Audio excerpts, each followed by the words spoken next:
আসসালামু আলাইকুম সুপ্রিয় দর্শক, সরাসরি বাংলাদেশ থেকে কোটা আন্দোলনের আপডেট আপনাদের সাথে শেয়ার করার চেষ্টা করছি। আজ 22শে জুলাই সোমবার, কোটা আন্দোলনের সর্বশেষ আপডেট। কারফিউ চলবে, বাড়তে পারে সাধারণ ছুটি। ঢাকা সহ সারা দেশে সোমবার সারাদিন কারফিউ অব্যাহত থাকবে বলে জানিয়েছে স্বরাষ্ট্রমন্ত্রী আসাদুজ্জামান খান কামাল।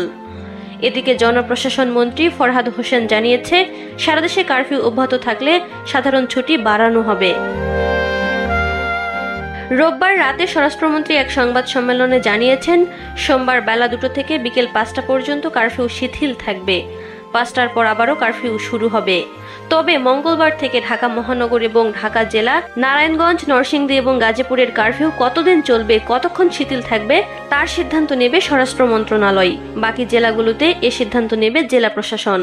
তিনি আরও জানিয়েছেন, প্রতিদিন সকালে 8টার পর থেকে জেলা প্রশাসন, জেলা ম্যাজিস্ট্রেট, পুলিশ সুপার সহ আইন শৃঙ্খলা বাহিনীর যারা কাজ করছেন তারা সবাই সমন্বয়ের ভিত্তিতে এ বিষয়ে সিদ্ধান্ত নেবেন। তিনি আরও বলেছেন, আইন শৃঙ্খলা বাহিনী পরিস্থিতি অনেকটাই স্বাভাবিক পরিস্থিতিতে ফিরিয়ে এনেছে। 2-4 দিনের মধ্যে দেশে নিরাপত্তা পরিস্থিতি আগের পর্যায়ে ফিরবে বলেও তিনি আশা প্রকাশ করেছেন।